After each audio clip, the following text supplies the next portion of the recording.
Hi, this is Neha and today I welcome you all to my class where we are going to talk about the principles of development.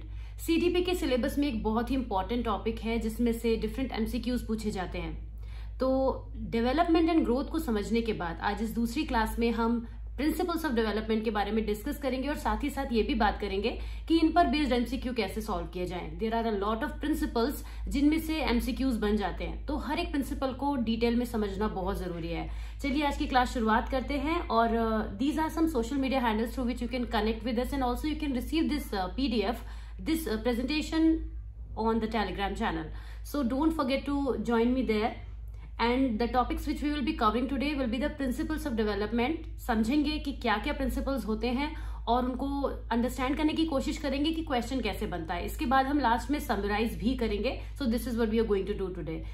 Coming to the topic principle of development, सबसे पहले समझने की कोशिश करते हैं कि development के principles की नीड क्या है, क्यों ये जरूरी है, डेवलपमेंट कैसे ग्रो करता है या डेवलपमेंट कैसे प्रोसेस में आता है। इस बात को समझने के लिए डिफरेंट प्रिंसिपल्स को ओरिजिनेट किया गया और इन प्रिंसिपल्स की हेल्प से हम ये समझ पाते हैं कि अंडर व्हाट कंडीशन डेवलपमेंट का कौन सा प्रिंसिपल वर्क कर रहा है। फॉर एग्जाम्पल, अगर हम दो बच्चों में डिफरेंट तरीके से डेवलपमेंट होते हुए नोटिस करते हैं, so there could be a reason of the individual differences in them. तो this shows the principle of individuality, यानी कि जो दो बच्चे हैं वो अलग अलग तरीके से डेवलप हो रहे हैं and the reason, the main highlight we see, the cause we see is the individual difference in them, so that becomes the principle of individuality. इसी तरीके से genetic factors, environment factors, continuity, change, lot of things are there जो हम अभी principles में समझेंगे। तो there are several basic principles that characterizes the pattern and progress of growth and development. बहुत सारे principles हैं जो work करते हैं। These principles describe typical development as a predictable and orderly process. This is the important thing here कि जो principles हैं they are predictable and they are in an orderly process. इस बात को हमको समझना जरूरी है। हम ये जानते हैं कि बच्चों में बहुत सारी डिफरेंट पर्सनालिटीज होती हैं, इंडिविजुअल डिफरेंसेस होते हैं और भी बहुत सारी चीजें होती हैं जिनके बेसिस पर वो डिफर करते हैं। बट अगर ओवरऑल देखें तो हम सभी बच्चों में कुछ चीजें कॉमन देख सकते हैं। यही कहलाते हैं हमारे प्रिंसिपल्स ऑफ डेवलपमेंट। तो चलिए आज बात करते हैं कि करके कि कौन से प्रिंसिपल ऑफ डेवलपमेंट की अब हम बात करने वाले हैं। सबसे पहले है कि डेवलपमेंट इज कॉन्टिन्यूअस। ये डेवलपमेंट की कैरेक्टरिस्टिक भी है। जब भी डेवलपमेंट हम नोटिस करते हैं that it is going on, ये कभी रुकता नहीं है, इट इज ऑलवेज कॉन्टिन्यूअस। ये चेंज लेकर आता है and it keeps on moving forward. Development कभी बैकवर्ड डायरेक्शन में नहीं होता। अगर हम कुछ भी बैकवर्ड डायरेक्शन में होते हुए देख रहे हैं then it is the decay which is the opposite of growth, यानी कि ग्रोथ रुक गई है। इसीलिए हम कहते भी है कि ग्रोथ रुक जाती है बट डेवलपमेंट कभी नहीं रुकता। हमारे इस दुनिया में आने से लेकर इस दुनिया में जाने तक, इनफैक्ट फ्रॉम कंसेप्शन हम वर्ड यूज करेंगे कि कंसेप्शन से लेके हमारी इस दुनिया में जाने तक जो हमारा प्रोसेस चलता रहता है वो डेवलपमेंट है। ग्रोथ एक टाइम के बाद रुक जाती है, जैसे हेयर ग्रोथ रुक जाती है, हाइट की ग्रोथ रुक जाती है, हमारे डिफरेंट फीचर्स जो है वो डिके की तरफ जाने लगते हैं, तो ग्रोथ वहां पे रुक जाती है, इसलिए डिके होना स्टार्ट हो जाता है। लेकिन development is much more than growth. Growth development का एक पार्ट है लेकिन डेवलपमेंट इससे बहुत कुछ ज्यादा है। तो हम ये देखते हैं कि जो डेवलपमेंट इज कॉन्टिन्यूअस, ये जो हमारे सामने स्क्रीन पर आप देख सकते हैं, यहाँ पे पहला प्रिंसिपल यही कहता है कि the process of growth and development continuous from the conception till the individual reaches maturity. ये एक इंपॉर्टेंट बात है कि जब कंसेप्शन से लेके और मेच्योरिटी वर्ड है इसलिए यूज किया गया है क्योंकि वो ग्रोथ के सेंस में भी बात हो रही है, राइट। हम डेथ तक तो ग्रोथ को कंटिन्यू कर नहीं सकते, इसी वजह से यहाँ पे मेच्योरिटी वर्ड यूज हुआ है। Development of both physical and mental traits continues gradually until these traits reach their maximum growth. जब तक हमारे जो डिफरेंट फीचर्स है, फिजिकल हो चाहे साइकोलॉजिकल हो और भी मेंटल ट्रेट्स होते हैं, वो जब तक अपनी ऑप्टिमम लेवल पर नहीं पहुंच जाते तब तक डेवलपमेंट होता रहता है।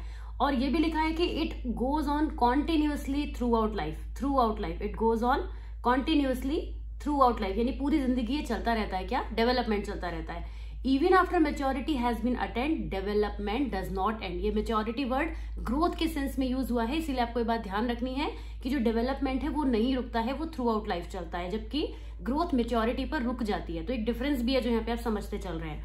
For example, the child is able to write and draw. बच्चा ये लिखना सीखता है लेकिन over a long period of time वो धीरे धीरे इतनी मेच्योरिटी गेन कर लेता है कि उसको लिखने के लिए कुछ अलग से पेंसिल को पकड़ाना नहीं पड़ता, पेन को पकड़ाना नहीं पड़ता और वो अपने आप से उस चीजों को इजीली हैंडल कर पाता है। तो इस तरीके से हमें ये पता चलता है कि डेवलपमेंट एक कॉन्टिन्यूअस प्रोसेस है जो लगातार चलता रहता है, राइट। अगले प्रिंसिपल की तरफ हम बढ़ते हैं, which is development involves change. ये एक बहुत ही कॉमन कैरेक्टरिस्टिक है डेवलपमेंट की, जो कि ग्रोथ के केस में भी ट्रू है। देखिए, डेवलपमेंट हो रहा है मतलब कुछ बदल रहा है, और बदलना ही चेंज है। डेवलपमेंट चेंज का दूसरा नाम तो है ही, बस बात इतनी आती है कि वो चेंज किस तरह का होता है, क्या वो फिजिकल होता है, क्या वो साइकोलॉजिकल होता है। तो सब कुछ मिलाकर every kind of change is development. Social change, हम सोशल लेवल पर बदलते हैं, हम इकोनॉमिक लेवल पर बदलते हैं, हम मेंटल लेवल पर बदलते हैं, हम इंप्रूव होते जाते हैं। ये बदलने का मतलब सिर्फ कुछ बदलकर चेंज होके रुक जाना नहीं है, इट इज कॉन्टिन्यूस। जबकि हमें, जैसे हमने भी पहला प्रिंसिपल पढ़ा कि कॉन्टिन्यूस है, उसी तरीके से हम ये भी समझ रहे हैं कि वो कॉन्टिन्यूटी क्यों बनी हुई है, because something is continuously changing. तो कई बार ये दोनों प्रिंसिपल एक कंबाइंड फॉर्म में भी नजर आते हैं कि development is continuous and development is it involves change, it keeps on changing. तो दिस इज द प्रिंसिपल जहां पे हम ये समझते हैं कि there are different type of changes occur, such as changes in size, proportion, disappearance of old features and acquisition of new features etcetera. Children's attitude toward change are generally determined by their knowledge about these changes. Social attitude toward this change and the way people of society treats to children when these changes take place. तो जो भी changes हम किसी भी person में होते हैं वो इजीली आइडेंटिफाइबल होते हैं, हम उनको देख सकते हैं, उनके बिहेवियर के थ्रू देख सकते हैं। फिजिकल चेंजेस तो हम सामने से देख सकते हैं पर्सन में, लेकिन जो साइकोलॉजिकल चेंजेस होते हैं वो उनके बिहेवियर के थ्रू एग्जिबिट होते हैं। तो डेवलपमेंट को हम चेंज की फॉर्म में भी देख सकते हैं। अगर हम कह रहे हैं कि किसी पर्सन में चेंज हो रहा है लगातार, चाहे फिजिकल फीचर्स में या उसके साइकोलॉजिकल एट्रीब्यूट्स में, तो हम कह सकते हैं कि उस पर्सन के अंदर हम डेवलपमेंट को नोटिस कर रहे हैं। तो अगर आपके सामने कोई भी ऐसा क्वेश्चन आता है जिसमें आप ये चीज देखते हैं कि चेंज की बात हो रही है, तो कौन सा प्रिंसिपल फॉलो होगा? डेवलपमेंट इन्वॉल्व्स चेंज या principle of change in development. तो ये हमारा एक प्रिंसिपल हो गया। अगले की बात करते हैं, डेवलपमेंट इज सीक्वेंशियल। सीक्वेंस में चलता है डेवलपमेंट। इसका मतलब क्या हुआ कि एक ऑर्डर को फॉलो करता है। ये ऑर्डर वर्ड भी यूज हो सकता है सीक्वेंस की जगह पे, तो there can be different names. इन्हीं प्रिंसिपल्स को आप अलग तरीके से देखेंगे, स्टेटमेंट्स कहीं पर भी पढ़ सकते हैं, मगर ओवरऑल बात वही रहेगी।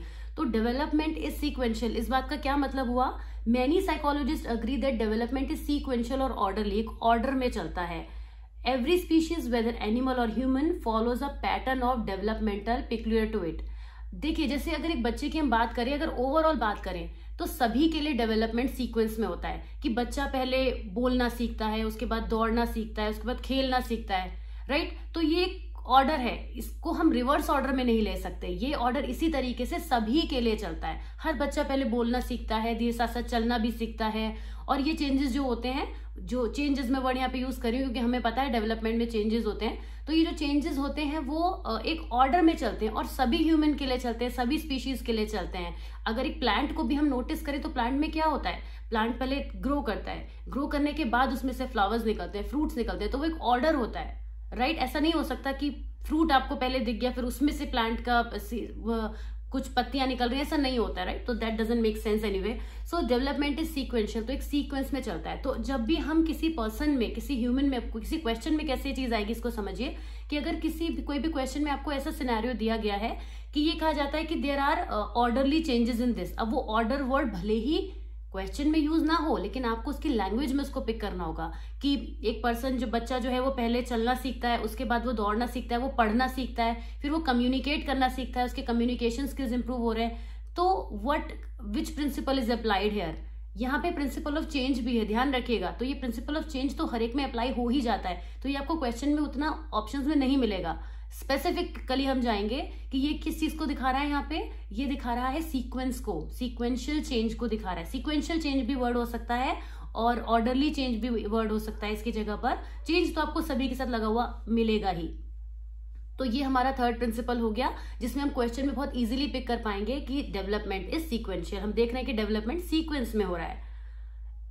Moving on to the next, development proceeds from general to specific. One of the very important, I would say कि बहुत ज्यादा इंपॉर्टेंट है, इसको इंपॉर्टेंट मार्क करते हुए चलेंगे हम कि इस वाले को आपको इंपॉर्टेंट कंसीडर करना है। क्यों करना है मैं आपको भी बताती हूँ। उसका रीजन है कि डेवलपमेंट जो होता है पहले जनरल होता है और फिर स्पेसिफिक हो जाता है। एग्जाम्पल से बेटर समझ पाएंगे। हमने कहा कि सभी बच्चे जो होते हैं वो चलना सीखते हैं, सभी बच्चे दौड़ना सीखते हैं, सभी बच्चे खेलना भी सीखते हैं। पर ऐसा क्यों होता है कि कुछ बच्चे जो है वो किसी पर्टिकुलर स्पोर्ट में चले जाते हैं, किसी को फुटबॉल अच्छी लगती है, किसी को कोई और गेम पसंद आता है। इसी तरीके से हर बच्चा पढ़ना सीखता है, लेकिन उसका जो सब्जेक्ट स्पेशलाइजेशन होता है वो डिफरेंट हो जाता है। बच्चे को हिस्ट्री पसंद आने लगती है या वो मैथमेटिक्स से डरने लगता है।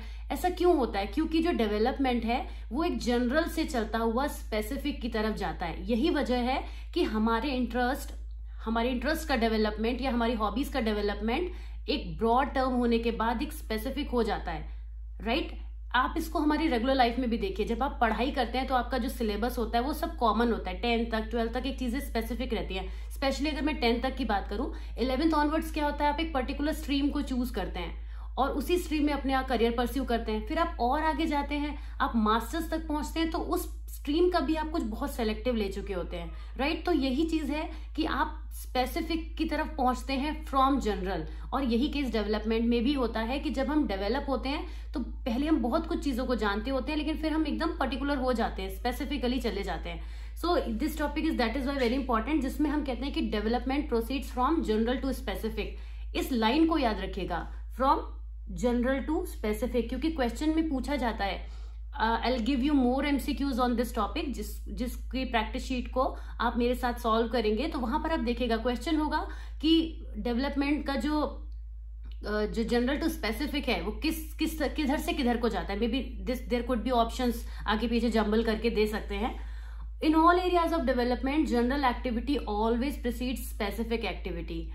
For example, the fetus moves its whole body but is incapable of making specific responses। और इसी तरीके से हम बहुत सारे एग्जाम्पल्स को ऑलरेडी डिस्कस कर चुके हैं कि हम ये देखते हैं कि जो किसी भी पर्सन में जो डेवलपमेंट होता है पहले वो एक ब्रॉड लेवल पर होता है और फिर धीरे धीरे वो स्पेसिफिक होता जाता है।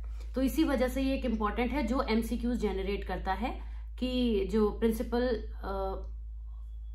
Development proceeds from general to specific. Moving on to the next slide, where we are talking about development has potential hazards. This is about the stopping of development, कि डेवलपमेंट कैसे रुक जाता है या डिस्टर्ब हो जाता है। देखिए, डेवलपमेंट ग्रो तो करता है, कॉन्टिन्यूस तो है।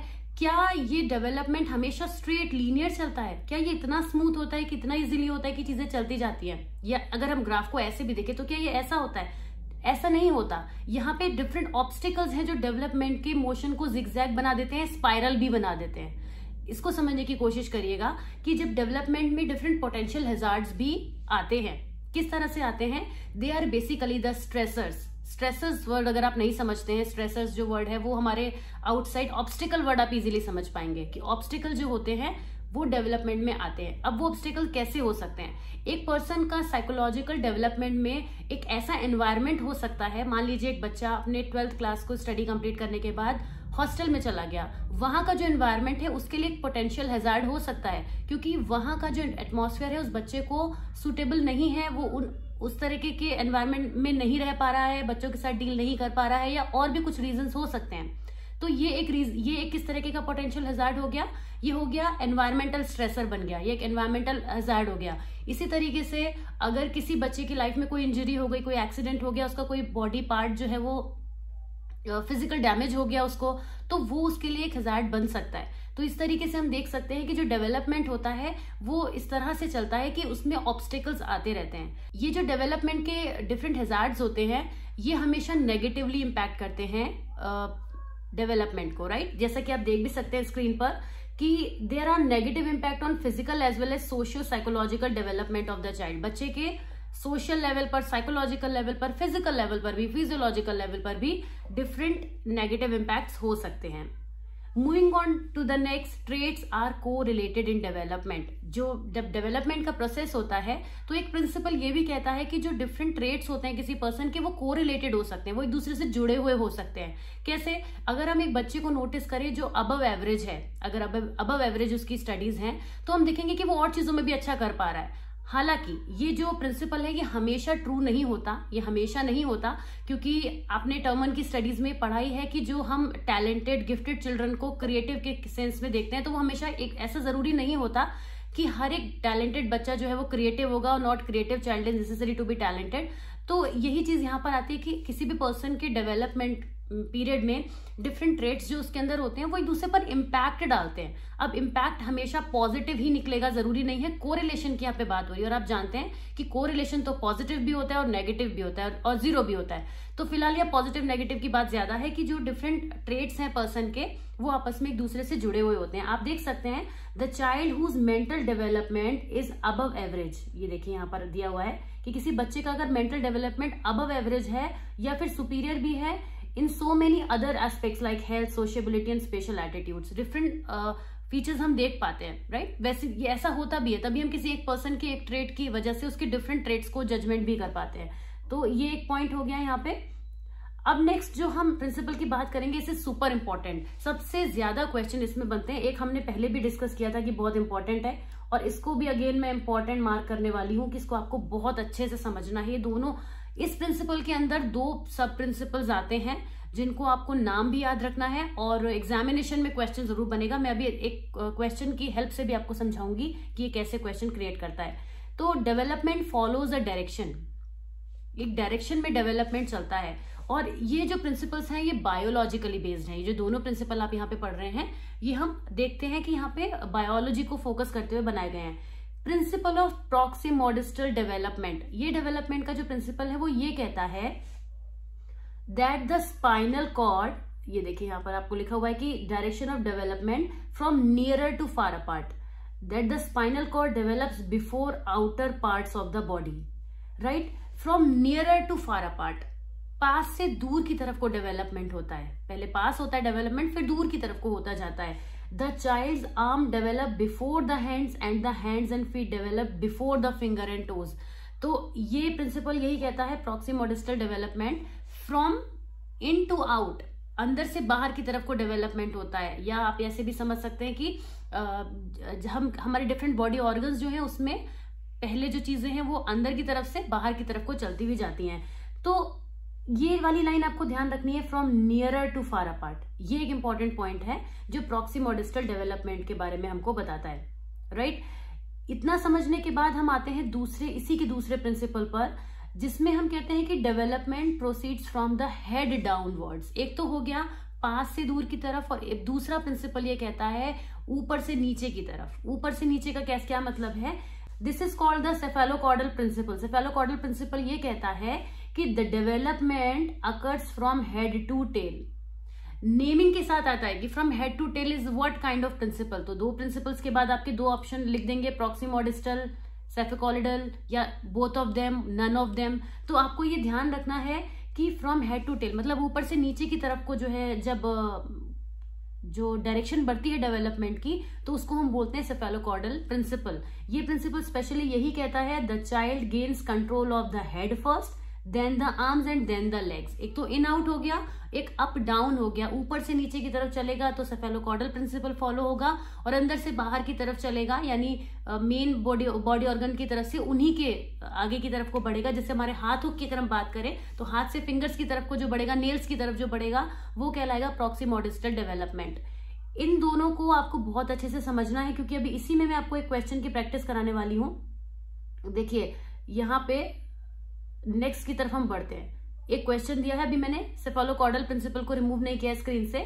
विच one of the following is the true statement according to cephalocaudal principle of child development. अब आपने इसको पढ़ा है, इसीलिए मैंने स्क्रीन पर भी इसको रखा है फिलहाल के लिए। आप देख के इजीली बता सकते हैं कि हेड से टेल की तरफ को चलता है। अब इन ऑप्शंस में देखिए, development is from head to foot, foot to head, middle to periphery and none of the above. तो मिडिल टू पेरिफेरी का तो मतलब यही हो गया कि अंदर से, बीच से बाहर की तरफ को जाना, वो तो होगा नहीं। अच्छा, हेड टू टेल वाला ऑप्शन कोई यहाँ पर नहीं है, तो इसका क्या सेंस निकलता है? ऑब्वियसली हेड टू फुट हो जाएगा। कॉमन सेंस हमको यहाँ पे लगाना है कि जो डेवलपमेंट है that is from head to foot, मतलब ऊपर से नीचे की तरफ। तो बात वही है, अगर हेड टू टेल पढ़ रहे हैं और क्वेश्चन में हेड टू फुट आ जाएगा तो कंफ्यूज नहीं होना है। दैट मीन्स कि हेड से फुट की तरफ को ये चीज बढ़ती है, राइट। तो ये इसका आंसर हो गया, इसलिए मैंने आपको एक सैंपल क्वेश्चन यहाँ पे दिखाया। अब आते हैं प्रिंसिपल 8 की तरफ, individual differences in the development process. इसको हम बोलते हैं प्रिंसिपल ऑफ इंडिविजुअलिटी। मैंने आपको बिगनिंग में एक एग्जांपल दिया था कि 2 बच्चों का अगर डेवलपमेंट अलग अलग हो रहा है, कंपैरिजन जब भी होगा 2 लोगों का, ध्यान रखिएगा, जब 2 लोगों का कंपैरिजन होगा और उनके साइकोलॉजिकल एट्रीब्यूट्स की अगर हम बात करें या फिजिकल एट्रीब्यूट्स की बात करें, वो एक टाइम फ्रेम के अंदर अलग अलग तरीके से बढ़ रहे हैं। तो इसका सीधा सा मतलब ये है कि वो उनके इंडिविजुअल डिफरेंसेस की वजह से हो रहा है। इंडिविजुअल डिफरेंसेस का क्या मतलब होता है, जो हम लोगों के अंदर हमारी यूनिकनेस है वही हमारा इंडिविजुअल डिफरेंस है। तो ये प्रिंसिपल ये कहता है कि हर पर्सन अपने आप में इंडिविजुअली यूनिक है, इसी वजह से उसका जो डेवलपमेंट है वो अपनी अपनी रेट से होता है, अपने अपने पेस से होता है। तो यहाँ पर बायोलॉजिकल एनवायरमेंटल सिचुएशन डिफरेंट तरीके से वर्क कर सकते हैं, क्योंकि भाई हर पर्सन के लिए उसके लिए जेनेटिक फैक्टर डिफरेंट है, एनवायरमेंट भी डिफरेंट हो सकता है, सेम भी हो सकता है बट जेनेटिक फैक्टर्स तो डिफरेंट ही होंगे, राइट। तो ऐसे केस में हर पर्सन की इंडिविजुअलिटी मेंटेन रहती है, और जब दो लोगों का कभी भी किसी क्वेश्चन में हम कंपैरिजन करेंगे तो हम यही कहेंगे कि जो वो पर्सन है उस इंडिविजुअलिटी की वजह से डिफरेंट कर रहा है। अब देखिए कुछ और प्रिंसिपल्स की हमने यहाँ पे बात की है, क्योंकि यहाँ पे जो डेवलपमेंट के प्रिंसिपल्स हैं वो बहुत सारे हैं, आप उनको ऐसे काउंट नहीं कर पाएंगे, इतने बहुत सारे हैं। तो अभी हमने 8 प्रिंसिपल्स के बाद 7 ऐसे प्रिंसिपल्स का भी यहाँ पे जिक्र कर दिया है जो क्वेश्चन में हो सकते हैं। क्वेश्चन को आपको अच्छे से रीड करना होगा और देखना होगा कि किस सिनेरियो पे फोकस किया जा रहा है। तो all you have to do is to learn the principles of development. आपको मोटे मोटे तौर पे नाम पता होने चाहिए, जिससे कि जब वो ऑप्शंस में आपको दिखें तो आप ये ना सोचें कि अरे ये तो इसका आई डोंट नो इफ ये उसका प्रिंसिपल है भी या नहीं। तो इसीलिए आपको यहाँ पे सारे दिखाए गए हैं। तो अब 8 जो अभी हमने पढ़े और 7 ये, तो टोटल कितने हो गए, 15 प्रिंसिपल्स आपके सामने। आप चाहें तो इनका स्क्रीनशॉट ले सकते हैं। यहाँ पर कुछ 7 प्रिंसिपल्स हैं, उसके बाद जो लास्ट में हमने पढ़े थे वो 8 यहाँ पर हैं। तो आप इन दोनों का अगर स्क्रीनशॉट ले लेंगे तो आपको इजी हो जाएगा। अदरवाइज ये पीडीएफ तो आप टेलीग्राम से रिसीव कर ही सकते हैं, बट जस्ट फॉर नाउ अगर आप अभी के अभी तुरंत इसको नोट डाउन करना चाहते हैं तो स्क्रीन से इजीली कर सकते हैं। तो फिलहाल हम यहाँ पे ये देख रहे हैं कि development proceed stage by stage, एक स्टेज के बाद दूसरी स्टेज की तरफ डेवलपमेंट बढ़ता है। Proceeds at different pace for people, हर पर्सन के लिए अलग अलग तरीके से होता है, ये इंडिविजुअलिटी के से कनेक्ट भी होता है। Development takes place by learning, learning के साथ भी डेवलपमेंट चेंज होता है, क्योंकि जैसे जैसे हम लर्न करते हैं वैसे हमारा डेवलपमेंट दूसरे से डिफर होता जाता है। हमारी लर्निंग ही तो हमको औरों से डिफर कर देती है, right. Early development is more important than later development. इसको भी ध्यान में रखिएगा कि जो अर्ली डेवलपमेंट होता है वो हमारे आगे की लाइफ की एक कहना चाहिए उसको नींव को रखता है। तो इसलिए अर्ली डेवलपमेंट लेटर डेवलपमेंट से इंपॉर्टेंट होता है बहुत सारे एस्पेक्ट्स पर। All development result from N interaction of maturation experience, हमारी मेच्योरिटी और हमारे एक्सपीरियंसेस कंबाइन होके डेवलपमेंट को क्रिएट करते हैं। डेवलपमेंट इज प्रिडिक्टेबल, डेवलपमेंट को प्रिडिक्ट किया जा सकता है। कैसे किया जा सकता है प्रिडिक्ट, कि हमें मालूम होता है कि हमें अपनी डिफरेंट स्टेजेस के बारे में पता होता है कि हम क्या आगे किस तरह से बिहेव करेंगे। या एक पर्सन अगर बच्चा जो है अगर वो चल रहा है तो हमको पता है कि वो अब रनिंग करेगा, तो कहीं ना कहीं वो सीक्वेंशियल वे की वजह से, उस ऑर्डर फॉलो करने की वजह से हमें पता रहता है कि जो डेवलपमेंट है वो प्रिडिक्टेबल होता है। और भी एस्पेक्ट्स हैं जिन पर हम डेवलपमेंट को प्रिडिक्टेबल प्रूव कर सकते हैं। Development is influenced by both heredity and environment, ये एक बहुत कॉमन है और इंपॉर्टेंट भी अगेन, तो इसको आपको ध्यान रखना है।